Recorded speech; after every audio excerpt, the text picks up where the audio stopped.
అమరన్ దర్శకుడు రాజ్ కుమార్ పెరియస్వామి ప్రభాస్ తో కొత్త యాక్షన్ సినిమా కోసం సన్నాహాలు చేస్తున్నారు. ఆర్మీ నేపథ్యంలో రూపొందనున్న ఈ చిత్రం కథ ప్రభాస్ కు నచ్చడంతో గ్రీన్ సిగ్నల్ ఇచ్చారు.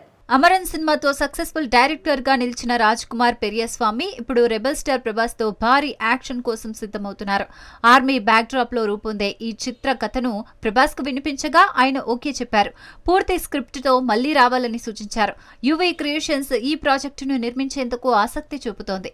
అయితే ఈ సినిమా షూటింగ్ కు 3 ఏళ్లకు పైగా సమయం పట్టే అవకాశం ఉంది. ప్రస్తుతం ప్రభాస్ రాజాసాబ్, ఫౌజీ, కల్కి 2, స్పిరిట్, సలార్ 2 వంటి ప్రాజెక్టులతో బిజీగా ఉన్నారు. ఈ ప్రాజెక్టులు పూర్తయ్యే వరకు కొత్త సినిమా పట్టాలకే అవకాశం లేదు. ఈ గ్యాప్ లో రాజకుమార్ మరో సినిమా చేసే ఛాన్స్ ఉంది. ఈ భారీ ప్రాజెక్టు గురించి అధికారిక ప్రకటన కోసం అభిమానులు ఎదురు చూస్తున్నారు.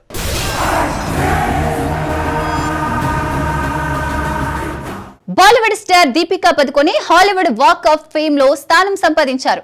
మోషన్ పిక్చర్స్ విభాగంలో ఈ ఘనత సాధించిన తొలి భారతీయ నటిగా రికార్డు సృష్టించారు. హాలీవుడ్ ఛాంబర్ ఆఫ్ కామర్స్ ఈ విషయాన్ని అధికారికంగా ప్రకటించింది. బాలీవుడ్ నటి Deepika Padukone Hollywood walk of fame లో స్టార్ గా ఎంపికయ్యారు. 2026లో మోషన్ పిక్చర్స్ విభాగంలో ఈ అరుదైన గౌరవాన్ని అందుకుంటున్న తొలి భారతీయ నటిగా ఆమె చరిత్ర సృష్టించారు. హాలీవుడ్ ఛాంబర్ ఆఫ్ కామర్స్ ఈ ప్రకటన చేసింది. దీపికాతో పాటు డెమి మూర్, ఎమిలీ బ్లంట్, రాచెల్ మెక్ ఆడమ్స్, స్టాన్లీ టక్కీ వంటి హాలీవుడ్ ప్రముఖులు కూడా ఈ జాబితాలో ఉన్నారు. దీపిక ఈ ఘనత సాధించడంతో ఆమె అభిమానులు సంబరాలు చేసుకుంటున్నారు.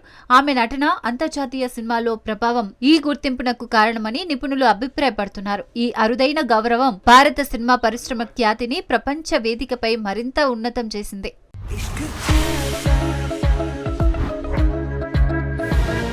సమంత తన ఆరోగ్య ప్రయాణాన్ని, జీవన శైలి మార్పులను పాడ్కాస్ట్ లో పంచుకొని అందరి దృష్టిని ఆకర్షిస్తున్నారు. ఆమె కామెంట్స్ సోషల్ మీడియాలో వైరల్ గా మారాయి. సమంత తన తాజా పాడ్కాస్ట్ ఎపిసోడ్ లో ఆరోగ్యం, జీవన శైలి గురించి ఆసక్తికర విషయాలు పంచుకున్నారు. మయోసైటిస్ నుంచి కోలుకున్న ఆమె ఫోన్ వాడకం వల్ల తమ సమతుల్యత జీవనానికి వచ్చిన ఆటంకాలను వివరించారు. రోజువారీ జీవనంలో సానుకూల మార్పులు తెచ్చుకొని ఇప్పుడు సంతోషంగా ఉన్నానని చెప్పారు. ఫోన్ వాడకాన్ని తగ్గించేందుకు ప్రయత్నించానని, దాని ప్రాముఖ్యతను తాను గ్రహించానని తెలిపారు.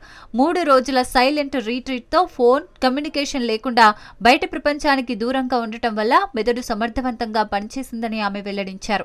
ఈ అనుభవం ఆమెను ఆశ్చర్యపరిచిందని, ఈ మార్పులు తన జీవితంలో స్థిరత్వాన్ని తెచ్చాయని పేర్కొన్నారు. సమంత వ్యాఖ్యలు సోషల్ మీడియాలో హాట్ టాపిక్ గా మారి అభిమానులు ఆమెను ప్రశంసిస్తూ తమ అనుభవాలను కూడా పంచుకోమని కోరుతున్నారు. దొరికిందంటే సాలు నీ మగ బుద్ధి వంకర బుద్ధి అంటావా.